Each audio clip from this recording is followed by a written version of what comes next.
Hello, everyone, and welcome to the Board Game Barbecue. This is episode 345. It's Jules here, your host for today. And this episode is brought to you by Advent Games, More Than Meeples, and our wonderful Patreons. And with me is the Queensland crew, or most of them, actually, I should say. Hang on, whoa. You can just say AFL champions, mate. Like, just say it as it is. Say it as it is. Lion. We've got the full forward, Adrian. How you doing? I'm good, man. I'm very good. And what would I be? You're the ruck, Dana. You're tall for a lady. No, I'm the water girl. Oh, the water girl. There you go. We'll take that. Yeah. How are you doing, Dana? Yeah, good, thank you. Fantastic. Yeah, actually, it was a good game, actually. I watched the game on Saturday, and it was entertaining, tight until partway through the third quarter. But yeah, Brisbane, well-deserved. Great team. I was actually saying in Discord that the end result is like the end result I have when I play board games with Haig. Like, he is like double my score by the end. And that's the funny thing is, I'm doing really well until the last third of the game. Yeah. And then all of a sudden, he adds up his victory points and then just laps me. So, yeah. Look, I don't watch AFL, but I didn't even know Geelong was in Sydney. Like, I had no idea what was going on. I thought it was in Melbourne. Sydney. Geelong's not in Sydney. I got no idea what's going on. But I thought it was a Melbourne team. It's in Victoria, but it's not part of Melbourne.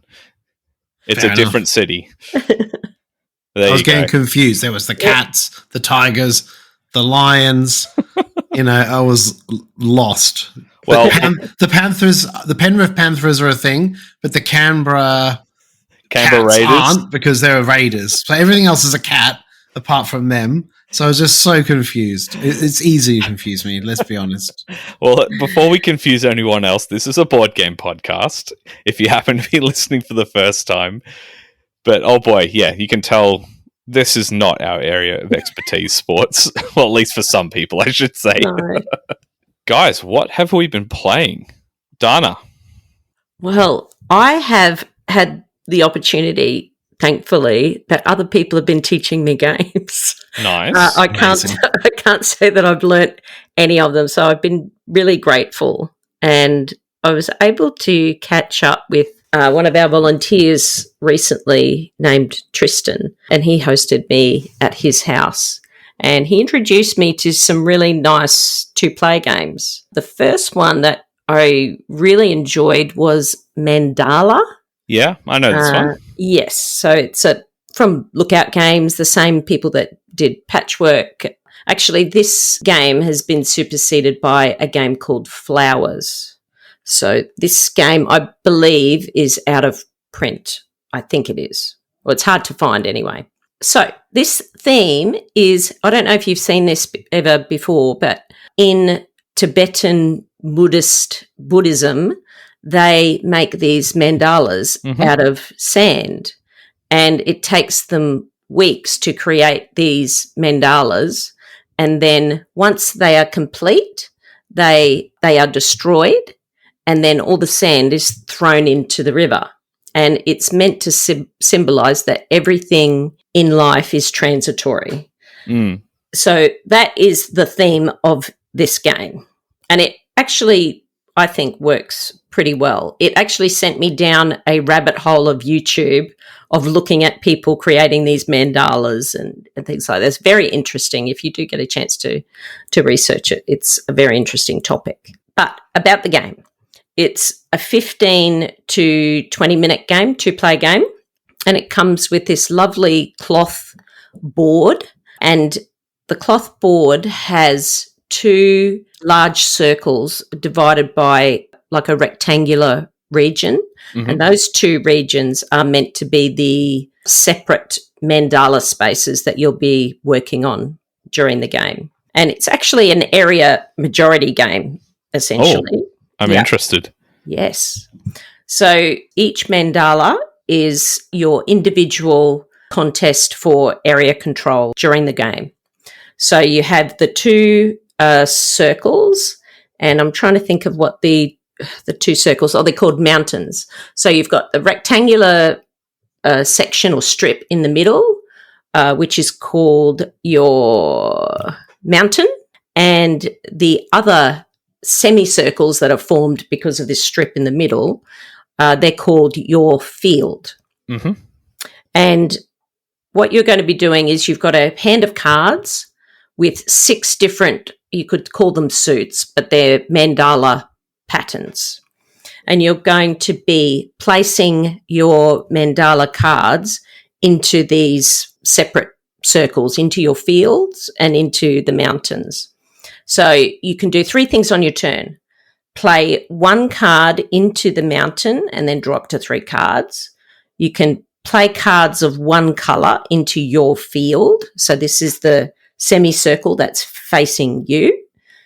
Or you can discard cards of all 1 colour and draw the same number from the deck. Now, the interesting part is that all the cards that you play need to follow the rule of colour. So this means that you cannot play cards into the mountain if there are any cards of a colour that already appear in the mandala. So if there were yellow cards in the mountain section and red cards in the mountain section, you can therefore not play any more red or yellow cards into your field. You can play the same card into your mountain, and I'll explain why those 2 areas are important. And it sounds confusing probably the way that I'm explaining it, but it's sort of like if one type is already present in any region in the mandala, you can't play the same type anywhere else. That's the general rule. So the area control part of the game is when you score. So if you have played the most cards into your field, you'll get the first preference for taking all cards of 1 colour from the mountain. So you're playing cards into this semicircle to try and get the most cards played so that you get first pick of whatever's in that mountain strip. And then the cards that you collect go into something called a cup. And the cup is the cards that you'll score. And when you pick up a new colour from the mountain, you will put 1 card into this scoring row at the bottom of the cloth board. And your first colour, for example, that you pick up, 1 card must go into the scoring row, provided that you don't have it. And that will go at position number 1 on the left. That will be worth 1 point. Any cards of that colour will be worth 1 point at the end of the game. And then as you start collecting cards from the mountain, that will go in position number 2, and that will be worth 2 points. And then any other cards that you collect will then go into your cup, and that is what will score at the end of the game. It's a very, very interesting game because these 2 mandalas are completely independent, and what happens is once all colours are present in one mandala, then assign who has won the area majority. You take the cards that you want in turn order. You take the piles of cards that you want in turn order, and then it's cleared, which I think sort of goes with the theme. And then you start a new mandala. And in the meantime, the other mandala is still playing along. Yeah. And you will play like this with these 2 mandalas continually being filled and then clearing until there are no cards left in the deck. And then by this stage, usually the cloth board or the scoring track at the bottom will be filled, and you'll find that cards will be worth anywhere from 1 point all the way up to 6 points. You'll go through your cup and you'll assign those to the scoring track, and then you'll calculate your points. This game was fantastic. It was a real surprise to me. I'm sure we've sold this at More Than Meeples, and I didn't really give it a second look, probably because I guess the theme is a bit bland, maybe, just to look at the box. But it's an excellent game, and you'll be surprised at how difficult it is to work out, okay, well, do I want to keep these red cards because I've got some red cards in my cup and I want it to be at 6 points, so maybe I should keep them. But if I've got 3 red cards, maybe I should try and win the area control part of this game, this mandala, and at least try and get some other cards. And it's a real brain burner, surprisingly so. And I just thought it was like an awesome game. It was really good. I'm not sure if any of you have heard of it. I have heard of it. I just haven't played it before, but it sounds very cool. I love Area Majority. It sounds very thinky. Well, I think I'd enjoy this. It's actually very thinky. As I said, I was really surprised. And I was expecting patchwork. That's what I was expecting, or something to that level. But I think this sort of was a little bit more thinky than that. And I really, really enjoyed it. I thought it was a fantastic game. And it's 15 to 20 minutes. It was over quickly. Yeah, really, really good. Very good. So that was Mandala. Very cool. Well, taking a little bit of a turn to something lighter, I picked up a new Oink game. Just based on the description of it, it seemed very light and silly, called Wriggle Roulette. And yeah, that's right. Dana's wriggling in her chair. So for me, I think, having played this a couple of times now, I think this game is really going to be great with children that aren't quite up to the level of Quacks of Quedlinburg yet. So we're talking young children, right? I mean, I've taught 8-year-olds or even 6-year-olds Quacks before. They end up they keep pulling and pulling, and you got to stop at some point. Wriggle Roulette kind of gives me that vibe. So you've got a bag, and inside of it there are eels and there are snakes. The eels are black, the snakes are red. And you dip your hand in and you can pull up to 4 pieces out.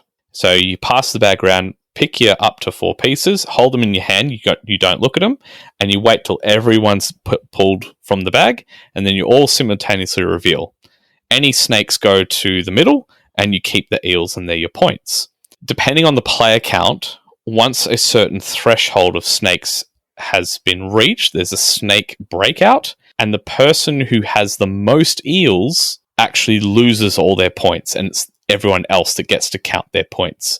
So you're pushing your luck trying to collect more and more eels, but you want to be in second place, not in first place.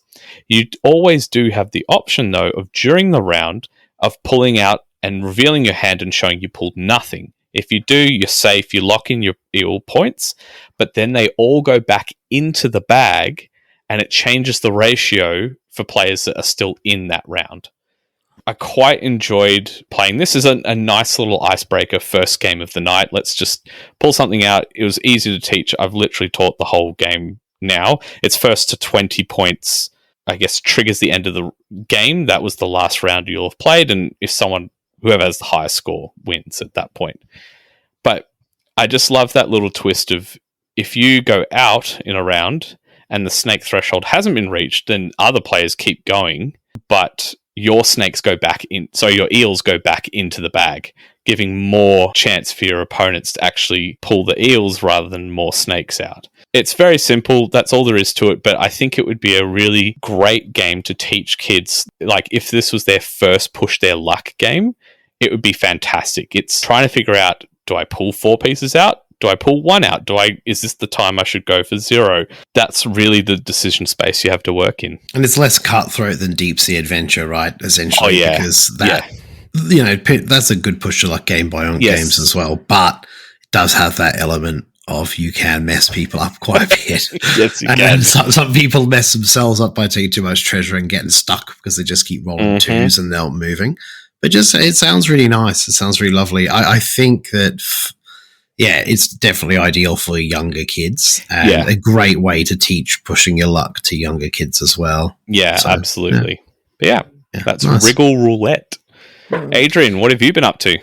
Well, I'm going to start off with my big problem. Mm-hmm. My problem is the Last Saga continues.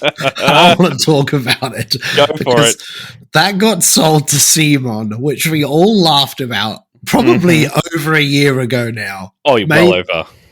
Simon got that about a year ago, maybe just over a year ago. I don't know, but maybe 2 years ago at this point. And we laughed about it, and we're like, "Oh well, we'll get the base game, and it might be a different game to what we anticipated." All good.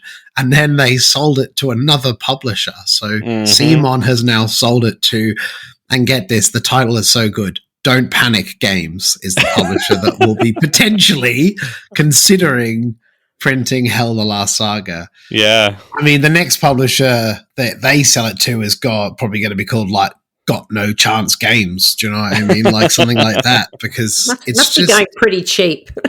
Yeah, it must be like $7 by now. Shit, I could buy it. I might as well buy it and do it myself. Like, it's getting to that point. We should write an email, a formal offer for Board Game Barbecue to buy the license. But like, it's insane. Like, it's crazy because a couple of things that are quite like worrying is that like Simon has selling their IPs off to essentially get capital and cash to continue on with whatever they need to do, which is quite scary in the fact that they've made so many games and so many big games that are very successful, and they've had big Kickstarters that are worth millions of dollars not even that long ago. Yeah. Like Marvel United, they had the Marvel Zombies, they've got the Deceased, which is like the DC one. They're not small games. I assume that they have a very small margin because there's so many minis and so many sculpts, and you have to have the IP and the licensing and all this other stuff that kind of comes with something so big as to print a massive game like that. But yeah, I just found it amazing that The Last Saga continues on. Now, I think that maybe originally when it got sold by Mythic Games to Simon, the deal was you're going to get the base game. Yeah, they said when we eventually launch it, previous backers will get the base game free, but they'll have to pay shipping, and obviously add-ons are separate. I am interested to see what we get now. We might be able to get like half a rule book at this point for free and then have to pay for the rest because I don't think that transfers over to a transfer to a transfer. Yeah, no. I think that's gone. I think what I'm expecting at this point, look, I think it's a good sign for the game that it has been sold again. And the reason is there must be enough work that it's so close to something being complete that it's actually worth handing over. It's not like a half-baked project. No. And yes, it raised millions of dollars when it was first launched, but I think enough time has elapsed that that doesn't matter anymore. It must be that the game is good. There's enough content and work that's been done that it's actually worth handing over. It must be close to a final product in some form. I'm sure that Simon's done work on it since they got the license. They wouldn't have just bought it and sat on it the whole time doing nothing. But yeah, I mean, I don't expect we're going to get offered a free pledge. This is a much smaller company that has it, which is a bit unfortunate. And look, I don't know what I'll do because that was hundreds of dollars I've lost at this point on the game already. Same for MJ. She backed it, and she's not into... So, I mean, well, she started playing Kingdom Death Monster with us and then just realized how big and what an undertaking it was, and she sort of left, and then we regrouped with it with Matt, and we played it with 4 of the new campaign. So she doesn't even like these kind of games. So she backed it like all in, just because the premise was so good. It was so well presented and so well sold. And it's just the minis are great and the ideas are fantastic. And I really still want it. And I actually have more hope now than before because I don't know, man, like Simon just don't make my kind of games in a way. And I feel like they would try and turn it into something that it wasn't potentially. Maybe. Which I don't have a major issue with as long as it's something that's still good and solid and enjoyable, because essentially you're gonna get a free pledge, which to be honest is a bit of a miracle at this point. However, I just think that they might try and like, we'll slide Ninja Turtles in there, and we'll put Wolverine in, we'll put a Viking Wolverine in there, and stuff like that. And I'm very happy with it being its own IP and it's standing on its own feet. So yeah, look. Just watch this space. So that's all we can do is keep watching the saga, which is kind of funny. It could just a cursed project that sinks publisher after publisher. Yeah, well, who knows? But yeah, I'm very keen to see what happens. And I would love to see an update from these people in like a couple of months' time to say, this is where we're at. Like, just to know. Like, it would just be interesting. Like, just for pure interest. Be like, hey, they've done nothing with this game since 2020. Like, nothing's happened. Like, it's still where it was, and this is where we want to take it. Or they might just be like, hey, it's almost done. Like, it's good to go. So yeah, it'd be good to know. Other than that, like, I want to talk about some other Kickstarter stuff just because. Jules, why should I be buying containers? That's the first one, because we've talked about this in our own personal chats, and I feel like I really want it, but I don't know if I want it. Do you know what I mean? Yeah. Look, Container has been a long out of print Euro game that was spoken of extremely highly back in the day, in early days of Shut Up and Sit Down. It's a weird open economic game. I kind of like those games where the economy's quite open. Look, I've never played the original. I've just watched videos a long time ago and thought, yeah, that'd be cool to play one day, but not many people I know own it. And it was always super expensive on the secondhand market. I didn't have enough interest to get it, but the campaign's gone really well for All Play, and I'm not surprised. All Play are just turning into a bit of a juggernaut in the industry in my eyes. They are pumping out so many games each year of high quality with a really good network of designers that keep working with them.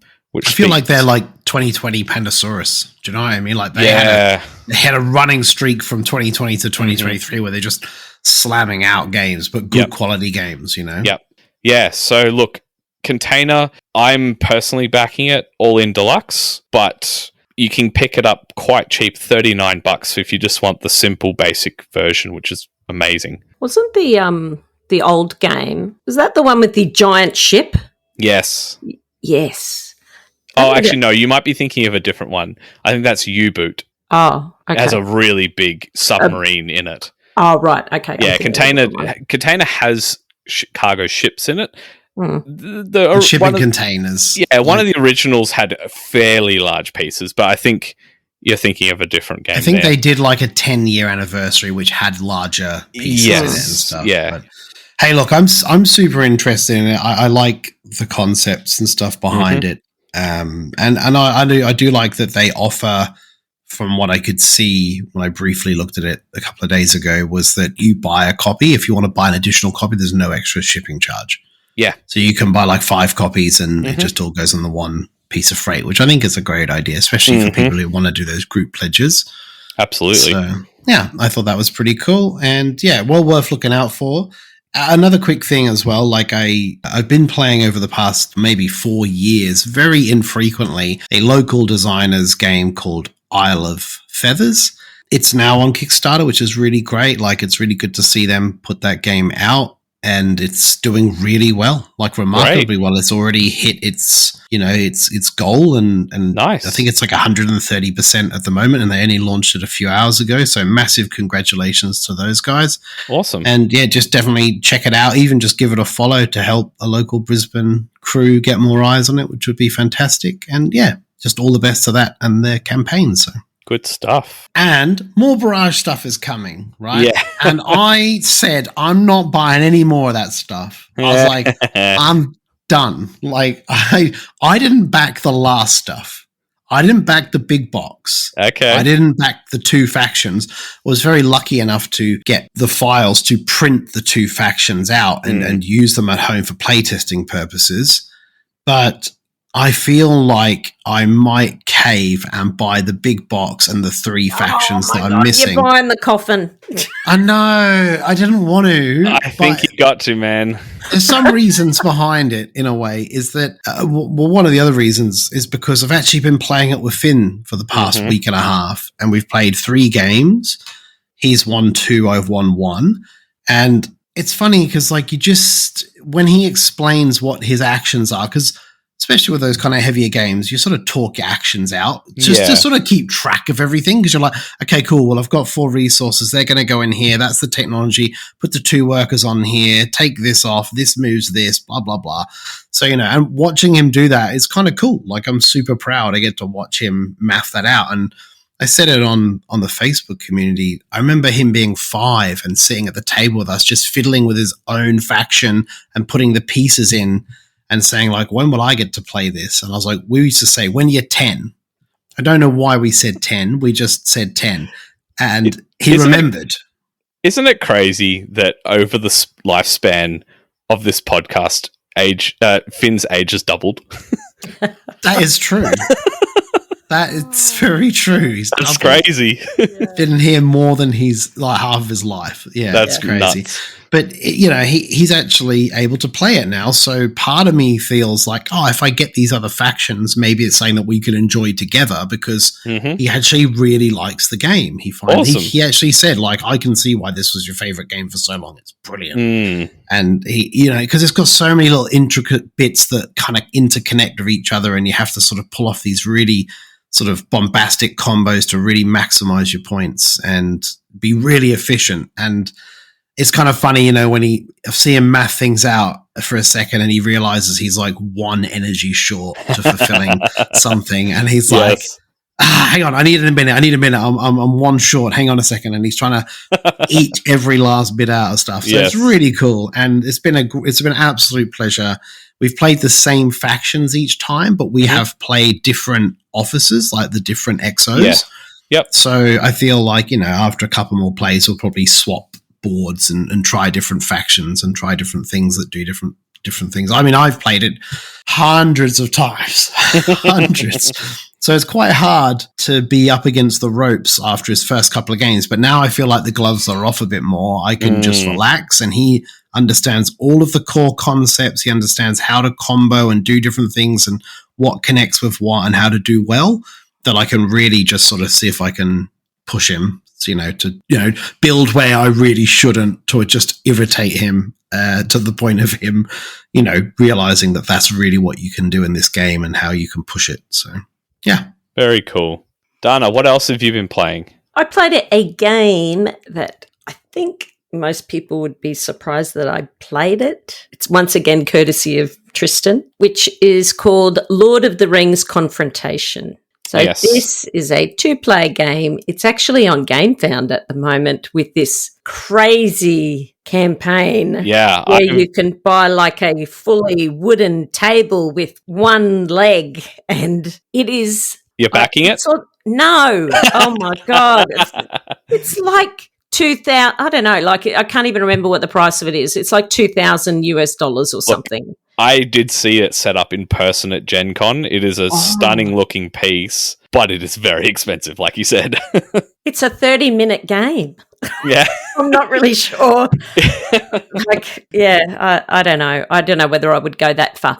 However, I was pleasantly surprised by this game. I am not, I wouldn't say I'm a fan of Lord of the Rings. I enjoy it. I enjoy the theme, but I don't know a lot about it. And Tristan described this game to me as it's Stratego with... Stratego, yeah. Actually, it's so funny you say that. We had an argument whether it was Stratego or Stratego. To me, it's Stratego. I think we said Stratego. Anyway, one or the other. But it's had Reiner Knizia go through it and make it a little bit more streamlined. So, of course, I'd never played Stratego or Stratego, so it didn't mean anything to me at all. However, it was surprisingly good. So it's a very simple 2-player game, and it's a battle of wits with the Lord of the Rings theme. And the box says 30 minutes, and I would say that that's pretty accurate. So one player plays as the Fellowship and the other player plays as Sauron. And then you have a diamond-shaped map, and the Fellowship player will have the Shire in front of them, and the Sauron player will have Mordor in front of them. And then there are a number of regions dotted in between, adjacent regions that you can move to get from one place to the other. Each person takes 9 character tiles of their side, and you place them in these wonderful 3D printed or plastic pieces where the character is sort of sitting up on the board, and your opponent will just see the back of this plastic, I don't know, piece or whatever. So it's really good when you're looking at the map and looking at all these characters on the board. It's really wonderful. And the pieces actually have the powers written on them, so you're not sort of bamboozled by having to look at symbols and iconography and things like that. It's very, very clear. Tristan was able to teach it in about 5 or 10 minutes. It's a very, very simple game to play. So you've taken your 9 characters, and we did it, which I think is probably the beginner way to play, where you're placing your characters on your side, but you're doing it randomly. However, then we played a second game and we actually placed the characters where we would like them within the restrictions of what the rules say in setup. So the game is where the Lord of the Rings player has to have Frodo reach Mordor, or they have to, or the Fellowship have to eliminate all the Sauron characters. The Sauron character must have 3 characters that reach the Shire or eliminate Frodo. And all the characters must always move forward unless there's a power that designates that they can move sideways. And a space can only hold a maximum of 2 characters. These rules, I think, are really important because it helps keep the game moving. When I started playing the game, I thought, it's a bit like chess, I guess. Yeah. Because each character, some of the characters can move in different ways. And the thing with chess is, why Ben and I, when we played, it goes for hours because I end up chasing him around the board and it just takes forever. Well, you can't really do that in this game because you're always having to move forwards all the time. So I think it's actually very clever. So then you get a hand of three or four cards with text on them. And then you've got cards with numbers on them, 1 to 5 or 1 to 6, depending on which side you're playing. And then you're going to take it in turns to move a character. And if a character moves into an opponent's space, then you trigger a battle. And you both reveal your characters. The Fellowship player will act first, and then Sauron, and then you will then play cards. But it's really interesting because some of the powers can counteract what the Sauron player might be doing. For example, one of the characters specifically kills a particular type of character. Yeah. Something like that. So what you're doing, and you have a reference sheet, so you know how those characters move. And so as Tristan was sort of moving his characters, I'm trying to think, okay, I think he would put that character there. I don't think he would move it here. And Frodo, for example, is best with Sam because if he is in the same space with Sam, his strength is higher. So you're looking for, always looking to see if maybe Tristan is trying to move 2 people at once or something like that. And this game was extremely tense, surprisingly tense. It was great having all the played cards out on display so that you could determine what characters were left, what cards he had played, even though some of the cards that you can play allow you to play a discarded card or something like that. But it was a real mental battle. And I remember as we were playing, sort of really rubbing my head saying, wow, this is so tense. It was a lot tenser than what I thought it was. What we did was, I ended up winning, by the way, just letting you know. I ended up winning 2 games in a row. But they recommend that you play once as the Fellowship and then swap. Yeah. And play once as Sauron, which was really interesting as well. So I would really recommend this game. His edition was actually the 2005 edition, which you can't even get anymore. No, it's long out of print, unfortunately, unless you want to back the $3,000 US version. You can get the base game. Sure. Yeah. And it actually does come with some additional cards as well to sort of change up the game a little bit. So you can get that. But I thought it was a very, very good game. And I actually think it would be fine as a family game, to be honest. It was that simple, but not. I don't want to say that it was too simple by any means. It was still very satisfying to play, and I really, really enjoyed it. So yeah. Like you said before, it's based off Stratego, which is a classic game that's been around a very long time, and it's still accessible. Like, you can go to most hobby stores and you should be able to find, or at least go to a Kmart. Even at Mr. Toy World and stuff, it's there. I see it there all the time. Yep. And it's a great game. It's good.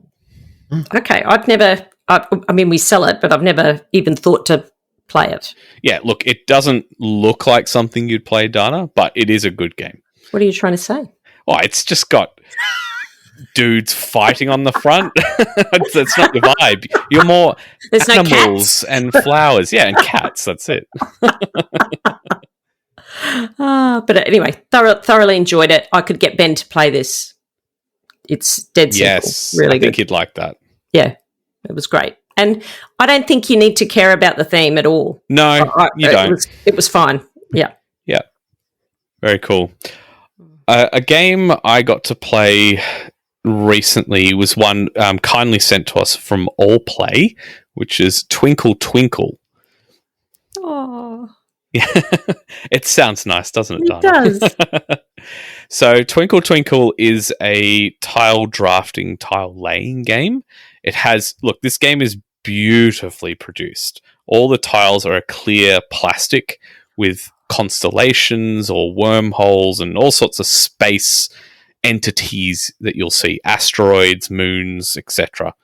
The game is very, very simple. It's, you draft a tile, you put it in your grid, and you have different scoring layers that you can change up from game to game. I would put this in the category of, it's a game like Cascadia or Harmonies, in that you're laying down pieces and there's multiple scoring layers which you're trying to do. So I can't really explain how the game works because it changes from game to game depending on what pieces you use. But essentially, to give you an idea, you've got pieces that have stars with lines connecting them, like constellations. So you're trying to form constellations of stars, and the longer that chain, the more points you get for it, and you score your two biggest ones. And you also get points for having multiple constellations of two or more stars. So you've already got that tension between, do I just make two really large constellations, or do I make lots of little ones to get points that way? And then you've got things like wormholes score 2 points, but they get a bonus 3 points as long as there's no stars or planets adjacent to them. And then planets will score points based on if it's next to a cluster of other planets. You get the idea of each element has its own way of scoring things, and you're trying to juggle 5 different scoring layers. All the scoring layers have an easy and an advanced side, so you can start with easy, you can flip maybe a couple over to advanced if you want to up the difficulty a little bit, and then eventually flip them all over. We got sent all the expansion content as well, so there's extra things to mix and match. I've tried all of it except there was a mini expansion which adds aliens. I haven't tried that one yet, but look, it's a good game. I felt like there was very little control over what I could do in the game. You're kind of just at the mercy of your drafting. That was probably one of the clever things I'll say, though, is that what piece you draft determines your turn order for the next round of picking. So if you go ahead and pick the piece in the 4th position of the queue, you're going to be last to pick on the next round. So there's always that consideration to make. But I felt like in the game you were put with the choice some rounds where you go, well, clearly this piece that, let's say, is in position 3 of 4 is just the absolute best thing because it's what I need to complete, this constellation, and it perfectly matches with something else I'm doing. And you're kind of just at the mercy of what is coming out for the next round. You can actually see the next round's pieces at the same time. So you can plan ahead, but sometimes I felt like the decisions were just so obvious it was silly to do anything else, and you've kind of just then got to hope, well, the pieces I can see are coming for next round. I just kind of have to hope no one takes the piece that I want. So I enjoyed it. I think in the realm of games that are doing tile laying or piece laying that have multiple scoring layers for that one piece you're putting down, I would prefer something like Cascadia or Harmonies. Don't get me wrong, it's beautifully produced. There's a lot more variety in the box than some of those other games with the different scoring mechanisms you can choose and mix and match, especially if you get the expansion content. But it didn't do anything extraordinary. I probably wouldn't say no to playing it, but I might say, if we're going to play that type of game, can we get Harmonies instead? But yeah, Timbertown's very good. Yeah, or Timbertown. But yeah, Twinkle Twinkle was good. It just didn't blow me away, but it's really solid. A good drafting mechanic in the piece you take determines your position for the next round.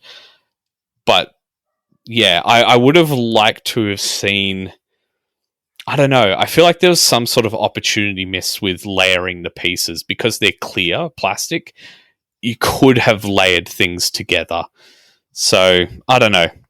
That I suppose the scoring elements, depending on the different entities or space, objects you're using, just weren't interesting enough to me. So yeah, that's Twinkle Twinkle from Allplay. It doesn't sound like. When I was looking at the pictures while you were talking, I thought, that sounds like it's right up my alley. However, it sounds too similar to what I already own. Yep. And I think, it's really very similar. Yeah. All right. How about we move on to some sizzles?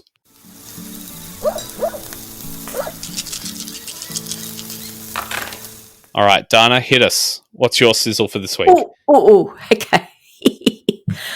This is a very, I think, unusual because I don't think either of you have heard of this game. I have not, no. No, I had to look it up. Anyway. So it's, as you can see, the theme for Dana Banana in episode 345 is 2-player games. Mm-hmm. So this is a 2-player game called Desperate Oasis. Okay. And it's published by this company called Weast, as in Weast, Coast Games. And when you look at it, it looks like they're they do like marketing and branding and packaging for, products. And this is sort of like their side business. It reminds me of like IV Studio, who do films and, that's right, isn't it? That's their primary. Yeah, they were primarily a marketing agency. Yeah, so like that. And this is sort of their side business. And it says that like their business is, it literally is written on the website, we're a independent brand and packaging studio run by hyper-intelligent golden retrievers. That's actually what it says. So it's quirky. And I think this game is kind of quirky. I think it fits in with it. I like the box cover. It's kind of cool. I love the cards. The cards are awesome. And actually, if you have a look at their marketing and branding, it's all that kind of very cool. So it sort of fits in with what they do. So thank you to a good friend, Nick, for teaching me this. So Desperate Oasis is a 2-player lane battler similar to Shot and Totten. Okay. Or maybe Lost Cities. They're the 2 games that I thought of while we're playing this game. And essentially each player is vying for control over these desert oases. Is that the right way? Am I saying that right? I think so.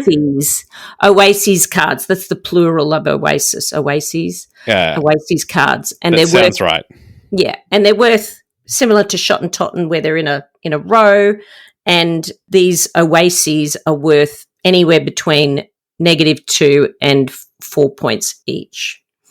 And you're going to play 3 rounds, and whoever has the most points wins. You'll have a hand of 4 cards, and those cards have animals on them, these gorgeous animals, they're Egyptian themed, which is something I don't actually, maybe they're not Egyptian themed because there's an elephant in there, so that's not right. Anyway, some of the animals are kind of unusual, which makes it kind of interesting and quirky as well. So you'll have a hand of 4 cards, and you're going to be placing animals with various strengths. Some of them are worth 0 all the way up to 5 on either side of an Oasis cards or the Oases cards. And so that means that you can actually place cards on your side, but you can also place them on your opponent's side as well. And at the end of the round, the player with the highest total strength underneath each Oasis card wins that card. As I said, some Oasis are good to win because they'll give you positive points. Some will give you negative points. And the theme is that those Oases are mirages, which I quite like, and they sort of disappear and take things away. I thought that was quite nice. Anyway, so on your turn, you can do 3 things. You can place 2 animals on your side face up, 1 animal on your side face down, or 1 animal on your opponent's side face up. Now, this took me bloody ages to just get the hang of because I was always getting confused. Is this face up or face down? Yeah. Whatever. It's just like a memory thing. We got 2 middle-aged menopausal women playing this game. It was anyway. And then you'll just draw back up to 4 cards. Mm-hmm. And then so each of the animals, it's so interesting, all have different powers, and on either side of the Oases, you can have 3 cards on each side, a maximum of 3 cards vertically underneath an Oasis on each side. So the different powers are quite interesting. Like the elephant is the strongest animal of the group, and he just has the elephant has a power of 5. Mm-hmm. But there's a little rodent called a jerboa. And the jerboa scares the elephant. Yeah, like a desert mouse or something. Yes, it's called a jerboa. And he scares the elephant, and if they are in the same row column on either side, yes, the elephant is worth 0. Yeah, love it. There's a scorpion, which if you play that, it eliminates the weakest animal on both sides of the Oasis.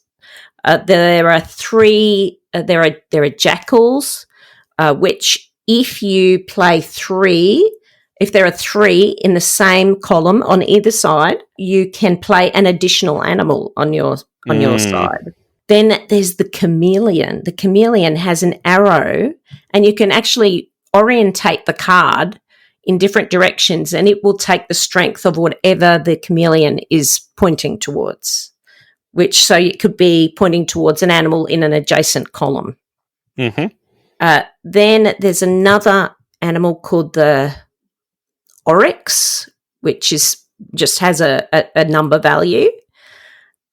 But what I really love about this game, well, there's 2 things. 1, these animals like to hang with each other in herds. So what happens is if you were to place a jackal in one column, and then there was a jackal in a neighbouring column, it attracts the other jackals to your column. Interesting. So okay. It changes columns. They change columns. Also, some of the Oases are portals. So you can use that attraction, and you can attract animals from the opponent's side to your side as well. Very cool. You can move through the portal. This game is so cool. And on top of this, you also have palm trees. And palm trees, if you have 3 animals of the same type in a column, you can place a palm tree, and that is making a bet. So you will get an additional point if you win that Oasis as well. Very cool. You get 3 palm trees for that. So after 3 rounds, you just add up your points, and whoever has the most points wins. This is really good. I was just so surprised. It's a tiny box. I mean, it's literally just cards and and the palm trees. They're like a couple of a few palm trees. I've been looking at this as you've been talking about it, Dana. It definitely sounds like a game I would enjoy a lot. It looks like you can only buy it directly from the publisher. I don't know if anyone in Australia sells it. So yeah, you have to buy it direct from the publisher. But they do post to Australia. Just letting you know. Just letting you know. I've added it to a cart right now. Just saying. Also, all of the animals that you mentioned are Egyptian or have been Egyptian, because elephants used to be in Egypt like 2,000-3,000 years ago. Oh, maybe. I thought it was an Egyptian theme, and then I thought elephants, maybe that's not right. No, they used to. I think they're like a smaller version of an elephant, but they definitely were. I don't know everything, but I know that Finn watches a lot of Egyptian stuff, and I heard elephants on one of the things he was watching once. So, yeah, I definitely believe they were there at some point. So maybe it is Egyptian themed. But it's fantastic. The theme, to me, comes across really well in the way the cards work, and I just thought it was a real little gem. Yeah, it looks great. I've added it to a cart. I'm just going to wait because the publisher looks like they produce another game. I just want to have a look at it first to make sure I don't need to bundle it together. Oh yeah, so that's Desperate Oasis. Very cool. All right, my sizzle for this week is a game that has been talked about in the past on the podcast, so I won't talk about it at length, but it was my first time actually getting to play a full game. I only played like part way of a game at Gen Con last year and then let someone else step in and continue because, I don't know, I had stuff going on, I was working, but the game is Faraway from Pandasaurus, and oh boy, is it an absolute gem, this one. Yep. So if you haven't listened to whatever episode in the past was talking about Faraway, the real simple conceit is you are going to be drafting cards till you collect, I think it's 9 or 8 cards. Maybe it's 8. And you just make a row, left to right, as you're drafting them. You can't change the order. The order that you collect them from round to round over the game, you just place them to the right of the last card as you go along. And once all of that has been done, then you basically go to scoring. But the scoring is done right to left. So your cards will have things, ways in which they let you score points if you meet the objective. There are little symbols that need to be present in order for that card to actually trigger and work. So basically, you're trying to, as the game goes on, sequence those cards thinking, okay, I'm going to try and score this one, and the cards I place after it need to have those symbols on it in order for it to trigger and actually score for me. It bends your brain a little bit as you're playing it because you're really trying to keep track of every card and the sequence going backwards. And one of the clever things about the game is they all have numbers on the cards. And if you play a number that is higher than the last card you played, you get to get a little small card, which I can't remember the thematic name of it, but those cards have like additional symbols which you're trying to collect that are universal for the sequence that you've created. So it doesn't matter where they are, they're just set to the side or on top, and they count towards anything in your row at when you go to scoring. They have additional symbols, colors. You might score things like you get 2 points per green card in your row. It's a really thinky game. It's really, really fun. I absolutely had a blast playing it. Would love to play the expansion and see what that changes in the game, but I had a great time playing Faraway. It's brilliant. It is brilliant, that game, and I still can't get my head around working backwards. That's so clever. Yeah, it's so well done.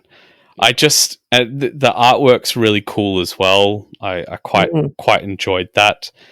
But yeah, it's just a fun puzzle. I really loved it. Yeah, really, really loved it.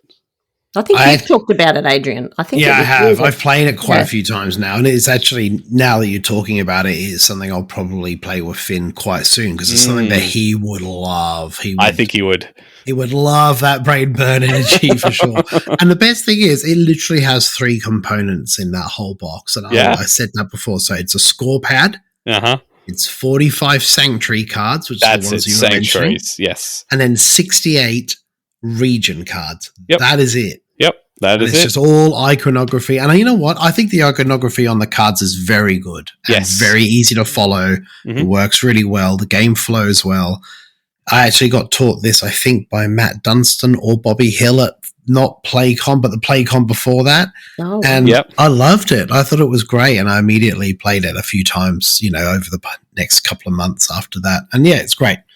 Highly recommend it. Anyone that hasn't played it and wants something that's like, it's just up there with those brain burns, man. Like, I can't explain it. It really makes you think and really try to maximize what you have with very little. So, it's great. Fantastic. Good pick. All right. Let's move on to some announcements and news. You know that game you've been wanting for a long, long time? The one that's been on your wish list for ages? Yeah, that one. The one you've been adding to your cart and taking off again, umming and ahhing about whether you should get it or not? Well, I'm here to push you over the edge and say go to adventgames.com and add that to your cart right now. I bet you that Dean has a great price on it. He's got great customer service, flat rate shipping, and there's so many other goodies to explore on the website. Wonderful categories all organised to pick the exact game that's right for you and the group that you play with. So head over now, don't hesitate, to adventgames.com.au and add that game to your cart now. So for those that still don't know, or maybe hearing this podcast for the first time, we have PlayCon. It's our annual convention that we run for board gaming in Australia. It is going to be held next year from the 3rd to the 5th of July at the ICC in Sydney. We haven't announced the dates for when tickets go on sale yet, but it is coming very soon. Hold on to your chairs, your horses, whatever you've got nearby. It is coming very soon. So keep an eye out for that on our social media pages. We also have game days for all the 3 cities we normally host things in Sydney, Melbourne, and Brisbane, coming towards the end of this year. So Sydney will be on the 8th of November at the Castle Hill RSL. We've got the Brisbane game day at Royal on the Park on the 15th of November, and Melbourne on the 22nd of November at the Gaming Arena in Coburg. So if you want to do a crazy 3-week road trip, don't fly it. Don't fly. That's for socks. If you're soft, you'll fly. But if you're crazy, if you're Hague, you'll drive. You didn't plan it very well because you've got to go Sydney, Brisbane, Melbourne. That's why it's hardcore. That's why it's so hardcore. Because if it was Brisbane, Sydney, Melbourne, that would just be weak. Anyway, tickets are through Eventbrite. You can head over there now. Tickets are selling fast. I know the Sydney game day is already over halfway sold, and we're still over a month out at this point. So don't waste your time. It will sell out, so go grab them now. We also have our Board Game Barbecue Patreon meetup, which details on that are coming pretty soon. But the crew are going to be at PAX from the 10th to the 12th of October. So come and say hi to the crew in the tabletop hall or any other pub that you find them. All the pubs. I'll be at all of the pubs. Actually, I won't this year because this year I will have my wingman with me.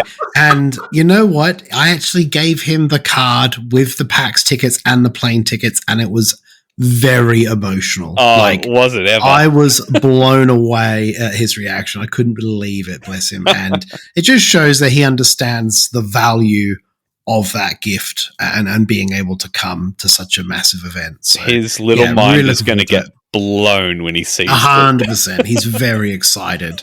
So, yeah, it will be great. Really looking forward to it. Fantastic.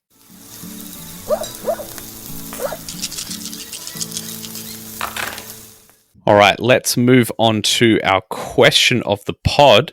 First, we're going to recap last week's question, or last episode's question, I should say, which was, what game did you miss on release but want to play and why? Adrian, you want to read out some of the Facebook responses? Yeah, so we had Robert Jackson say Mechs and Minions. It looks like the best co-op campaign crazy battler ever. And I believe that's a League of Legends product from memory. Yep. And hey, I love me that League of Legends stuff. Even though I'm a Dota player, I just love their IP. I think they've just got a better IP. So yeah, I can't remember where I saw it, but I'm pretty sure there's supposed to be a reprint of the game coming at some point. Or refreshing of the game. Yeah, I think I heard that too. Haven't they got a TCG as well at the moment? Or aren't they doing magic cards or something? What are they doing? Yeah, they showed it. They have a trading card game that is technically already launched in China. It's been in China for a little bit, but it'll be at PAX. You can have a learn to play experience there that you'll get. Dana's going to have a learn to spend. No, the game won't have released by then. It doesn't come out till the 31st of October. So there's nothing you can buy at PAX, but you can get a free demo deck and there'll be a promo card if you do the demo as well. So it's free product. There'll be nothing to buy there for it, but it is coming. But it is a trading card game, a TCG. I have played it a few times and it's actually really good. I actually quite like it.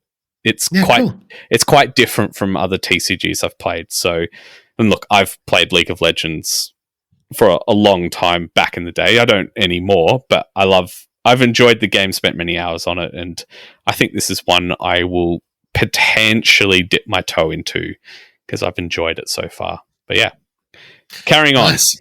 We also had Shane Murray say Voidfall. It looks like a great game, and it was just too expensive at the time. And I had other space games already in my collection.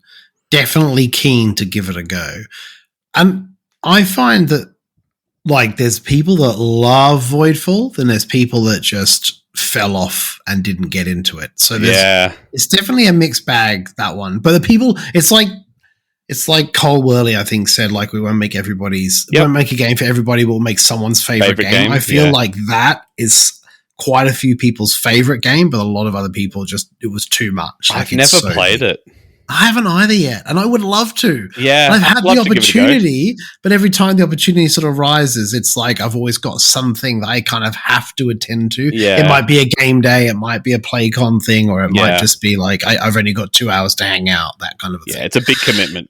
Yeah. And we also had David Bryson say, Endeavour Deep Sea. I only hear good things about it, and it just won an award.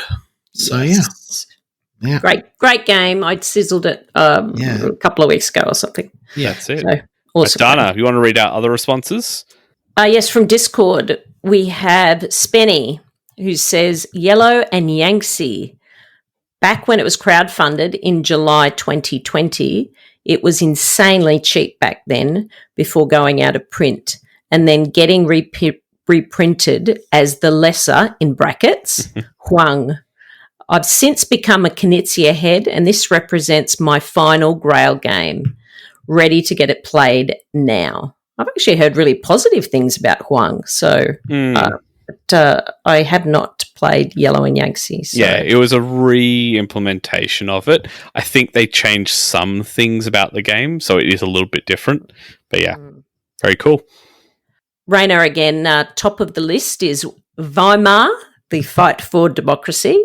I'm saying it in the German accent.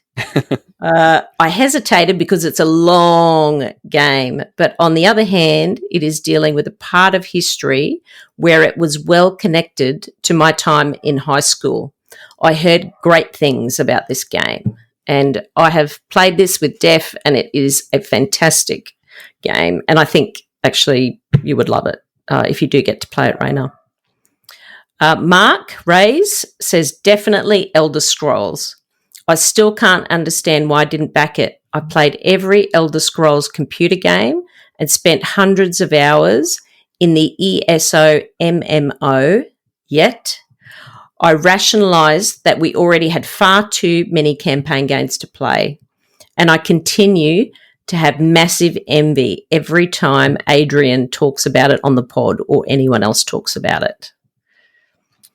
Do you know ESO MMO? I have no idea what that is. So just to let you know, it's not a corporate, conglomerate. It's the Elder Scrolls Online. massively right. Okay. multiplayer online. I think that's Right, what that got means. it. MMO. Okay. So yeah. Yeah. Okay. Oh, it was educational. You won't remember, right? Can you remember any of those words? No, I can't It's all remember. good. Jonathan says my answer is Nokosu Dice, which I've missed multiple reprints previously, but I may be able to get my hands on the next printing, fingers crossed.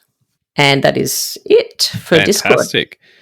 All right, so for our question for this week, on the theme that Adrian touched on a little bit before about potentially caving and finally getting the rest of the official bits and the big box for Barrage, we wanted to ask the question, what game will you always go all in for?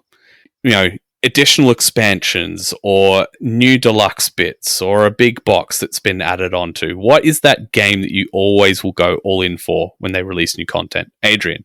In my true talking of absolute rubbish, I said only a couple of weeks ago that I was never getting that. You big did. box. It was a coffin. And it's a place for games to die. Yes, you did say that. I just feel that if I get the other bits, the other factions, which I really want those, I really want the factions. That's what I want. They are not going to fit in the 2 boxes I have. So I will have to have a 3rd box. And then it's just getting out of control. They might as well put it in 1. And that's the problem. They have released a video of the finished product and what it looks like. And it looks pretty good, actually. Well organized. Okay, cool. So I will look into it. Yeah, I would look into it. It has really nice diagrams on the outside of how things layer together. Mm-hmm. So, yeah, worth looking at. But, yeah, getting a 3rd box of the game, that sounds not. It's already pushing it with a 2. There's so much box left. It's ridiculous. I have to keep them completely level at all times so that nothing slides around in there. Man. So, yeah, I think that I'll probably cave. I've seen in the video it's got game trays and everything. So, yeah, hopefully I'll be okay. Yeah. So, but I have the insert already. I have the, what's it called? Folded space insert. Yeah. However, it's just, they keep releasing more and more stuff. It's just broke the dam, literally, of the box. So, but yeah, I think Barrage is something that I've always loved it. It's kind of part of this history of me being part of this group. And I feel like I just want to have it all at this point now. And especially now that Finn's enjoying it, it would be nice to sort of play it with him quite a bit. And then when the new stuff arrives, getting to share that experience together and learn that together, because he'll be a bit older by then. You know, probably be another year away before we get that content. I think the Elder Scrolls might be another one. I think that I've seen that they're doing big stuff with the campaign and making it way more in depth and way more involved and more items and more. So I've even heard rumors of crafting and other things that could be implemented as a mechanic, which I'd love to see. So I'm very intrigued to see what that expansion, because you got to remember, I said this when this game first came out, I played it. If this is the base game, sorry, Mark, cover your ears, imagine what is going to happen in 4 years' time or 5 years' time, just like Too Many Bones. Too Many Bones base game compared to Unbreakable and all of the other stuff from Undertow and the 40 days, whatever it is, that thing where it's like the campaign, like that's so big and so vastly different to just the original starting point. So I would love to see how far they could push that.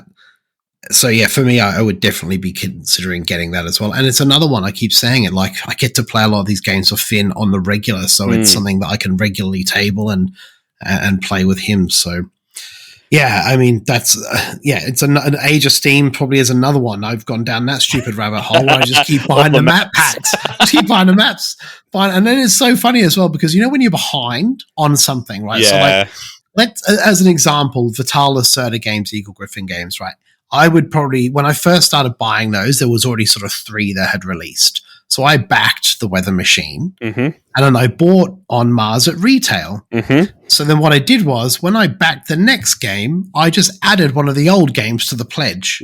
So then I got 2 games. So I've just had 2 games coming in tandem to catch up.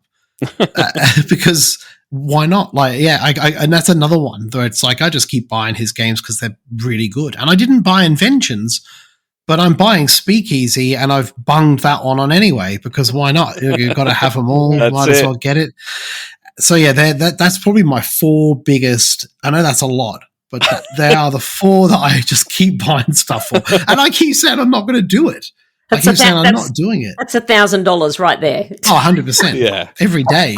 All right. Yeah. So for me, Cloudspire.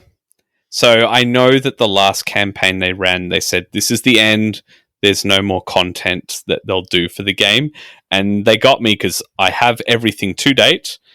I backed everything, and then when they I backed everything, including the big box, the Trove chest equivalent that they've made for Cloudspire as well. The only thing I didn't back was the official Towers minis. And because I'd gotten some cheap 3D printed ones made, and I've just used them for the game. But when they sent out an email saying, hey, we're going to close the Pledge Manager soon, by the way, this will be the last time you can ever get these minis. We are never reprinting them again. They got me. I got them in. Yeah. I was like, that is literally the only thing I don't have of the game. Fine, I'll just get them. Yeah. So that's, yeah. I love Cloudspire. So I've gone all in for that over the years and gotten all the bits and pieces. Another one that I'll get everything they do for it is Unsettled. So all the new planet boxes that they release, when they get round to it, I've gotten those each and every time. Fantastic game. I will always keep adding on whatever new planet boxes that they produce for it. It's a fantastic system. I strongly resist the urge to go all in on KDM. It's too hard. You'd be like a part-time job searching half that stuff. Look, it's ridiculous. When I say all in on KDM, it's not literally every single thing they've ever made for it. That is impossible. There are old things that were printed so long ago, you have to pay through the nose for collectors that have done that. What I'm more referring to is all the actual gameplay core content. I know they do like add-on characters and it adds like one new card to the game. I don't care about that, but actual gameplay that gets new monsters you fight or whatever, that I'm interested in. I have been picking up some other minis for it along the way that aren't gameplay though, that I just like the mini and I want it to have as a cool painting project. So yeah, but every time they release something, I'm like, oh, I want it. And I really have to just sleep on it for a few days. And eventually I'm like, nah, actually I am good. I don't need it. I did the similar thing. So I got the base game obviously, and then I backed the Campaign of Death, which I'm really excited for. Oh my God, that's going to be phenomenal. But I did back some minis in a Black Friday sale. Because one of them's Slender Man. Yes. I just think that's so cool that there's something in like our sort of, I know that Slender Man's not real, okay, I understand that, but it's something part of our pop culture that has crossed over into that. And it's, it's not Ninja Turtles or Transformers or a massive IP. It's something that's really kind of cult phenomenon kind of following. And yeah, I backed it and I got a couple of extra bosses at the same time just because I could. But yeah, that Campaign of Death looks insane. Like it's kind of like you with the Gambler's Chest. You bought that a long time ago. Yes. And then I think, I don't know, like as an example, you paid $150 for it, but by the time it came out of retail, it was like $400. Yeah. And it's the same thing with the Campaign of Death. I think I paid like $150 for it, and it's like pre-ordering it is now more than double that. Yeah, yeah. And the content has grown. I remember I saw this little list of like the 17 things that I was going to get, and now it's like 40 different things, and yes, all these other bosses and stuff. And I'm like, oh my God, I can't wait to get all that stuff, because when I get that will be the excuse to table that game. Oh again. Yeah, absolutely. That's what it'll be for me. So yeah. Dana, I'm going to guess one that you're going to mention. I could be wrong, but Wingspan. Yes. Yeah. So I have everything for that. Absolutely everything. And I will everything. Everything. Nice. And I will say that Stone Mine Games, I pretty much buy everything. Mhm. I don't have some of the earlier games like Euphoria. Have you played that? I have, yeah. It's really good. I thought it was a great game. It is, but I've just got other things that I prefer. But but of recent times, I just buy everything, and I mean, including the merch. He's got a hoodie, like a zip up hoodie that's just coming off, and it looks really nice. It looks really good quality. You actually just triggered something in my brain. I have to mention this one because when you said merch, I've bought merch from Leader Games, which Root. I have everything for Root. I will back everything new that they ever produce for Root. I have the neoprene mats for everything. Everything. Root. I actually think that may be one of the most common ones. Yes. Yeah. I think that may be one of the most common have to have everything games. Mm-hmm. I'd agree with that. It's just one of those ones where it's like, yeah, people that like that game, they just get everything. They don't hold off. So absolutely. Yeah. One other game that I'm pretty sure I have everything for. There's another Kickstarter campaign with a big box, and I swore after our discussion about coffins that I would never buy another big You've box. done the same thing as I did, and I think we were on that same episode banging out all this stuff and going, nah, not doing that. It's stupid. Anyway, is Obsession. I have yes, everything for Obsession, but everything's been released in like little bits. Mm-hmm. And so there's little bits everywhere, and the box is about to explode. There's so much stuff in it. And I've already got a second box. So I'm a little bit like you, Adrian, where I would have to have like a third box. And because they're doing a big updated rule book and things like that. But anyway, I've got coins, and my sister's made this beautiful royal cloth bag with gold thread and everything for the tiles and everything. So that would probably be my other one that I would probably. I played that game with you. It's such a great game. It's so good. It's very, very thematic. Very thematic. It's lovely. Mm. Lots of great suggestions. Lots of pain we've talked about, financial pain. But we are keen to hear what you, the community, have to say. So a reminder of that question is, what game will you always go, in quotation marks, all in for? So please post your answers in Discord, Facebook, Instagram, X, all those places. We'd love to hear your answers, and we'll read out some of those responses on the next episode. All right, before we get to the last segment of the show, we just want to give a massive shout out and thank you to our wonderful Patreon supporters. We could not do the show without you. If you would like to support the show and become a Patreon member, you can go to patreon.com/boardgamebarbecue. Sign up to donate and you'll get access to exclusive episodes that we record a couple of times a month. And we understand if you can't financially contribute, not a problem at all. There's plenty of other ways to support the podcast. The easiest one is just tell your friends about it. Spread the word, spread the love of board gaming. Tell your nan. We want everyone to know about this podcast. You can also go to Apple Podcasts and leave a star rating, or go to Spotify and leave a star rating there. It only takes a few seconds, but it's really, really helpful for us. Just get involved in the community by joining the Facebook community, following us on X, Instagram, YouTube, and of course the Discord community as well, which is a great place to hang out. Come to the game days or PlayCon. Yeah. I really feel that, I said this in the Discord, PlayCon is at like this pivotal point, right, where Australia is going to have this massive like national convention that is like gangbusters amazing. Or not. That's just a fact. That's the hard fact. It's like, it's either going to have it or it's just not going to happen. That's right. So, yeah. We need people to turn up. Hopefully it will happen. So, yeah, very excited. Fantastic. Well, links for all of those things in the show notes.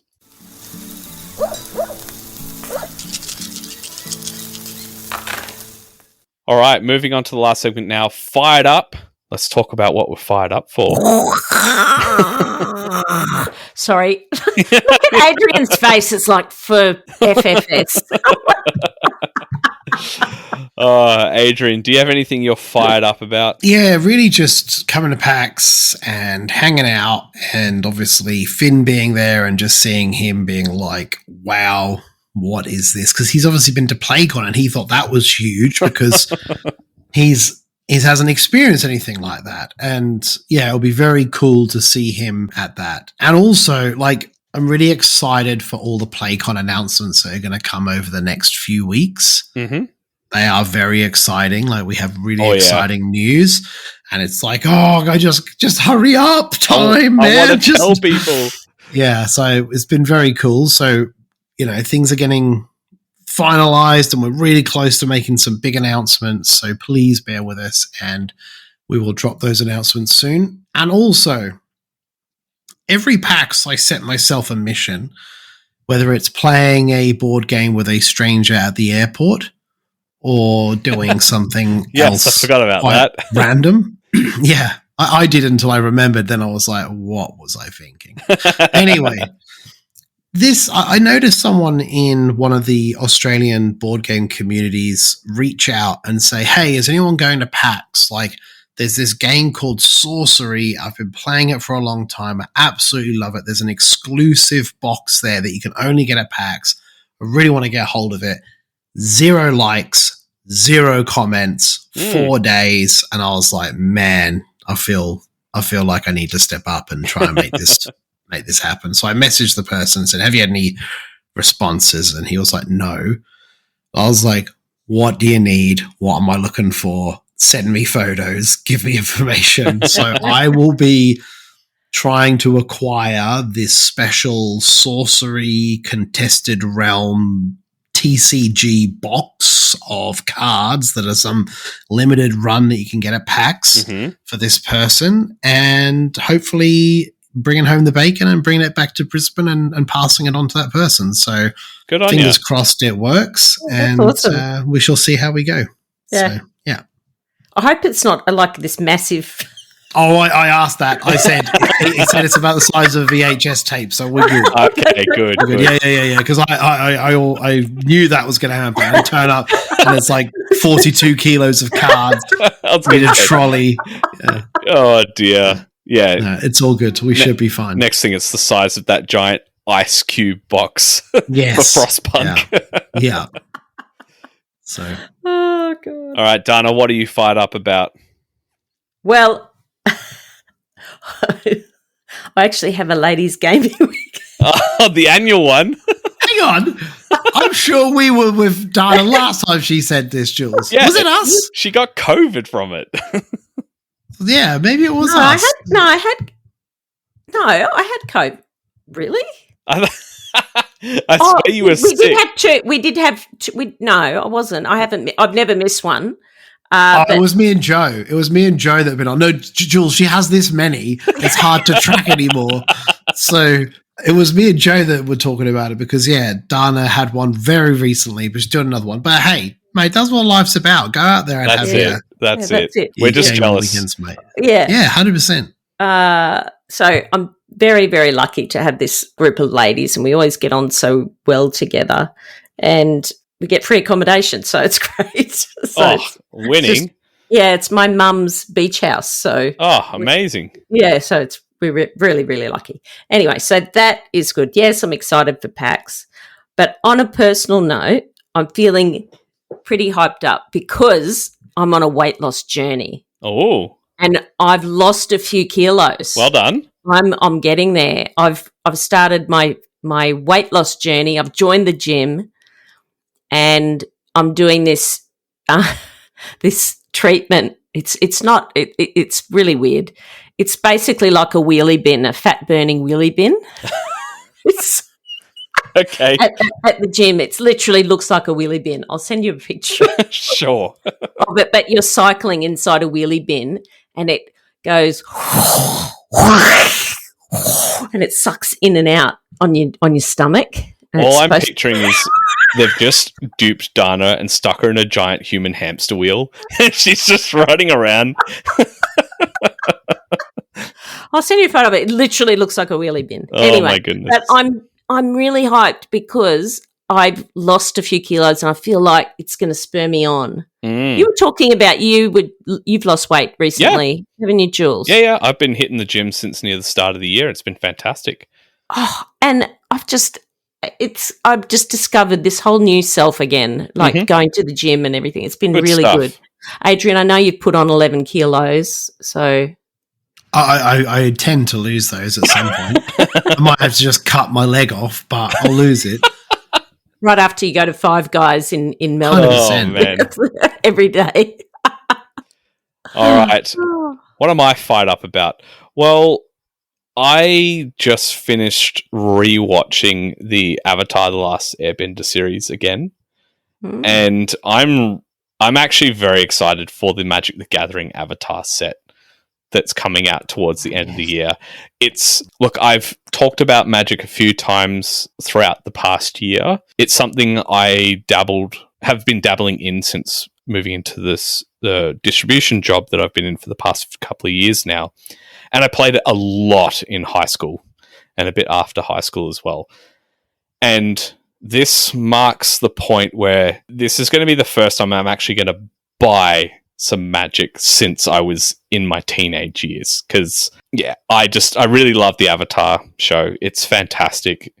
Rewatching it again just got me very excited for it. So I've actually pre-ordered some Avatar Magic cards to purchase when that comes out, and I'm very excited for it. On talking a bit about Magic there, have you seen Richard Garfield's Roller Move game? Oh, yes. I just can't remember what it's called. Magical Athlete? Yes. Oh, my God. I've just bought that. Did you? Oh, yeah, I want to play it. Bring it to PAX. I can't believe you just said that. Why? Because I just bought it. It's just so weird. It's so random. Yeah, it looks really good. It looks like a mini Hot Street. It gives me those vibes. They're definitely, well, it's the same publisher, right? So it's got the same vibes, but it looks really funny. I love that every racer has their own rule breaking thing. So it just ends up cascading into madness from what I've seen. Yeah. I'm super keen to play it. So very cool.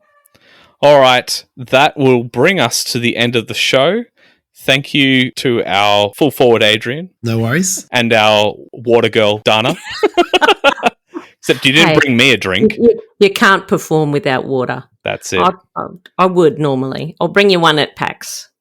All right. Thank you again.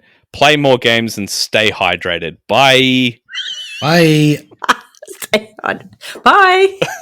Stay hydrated.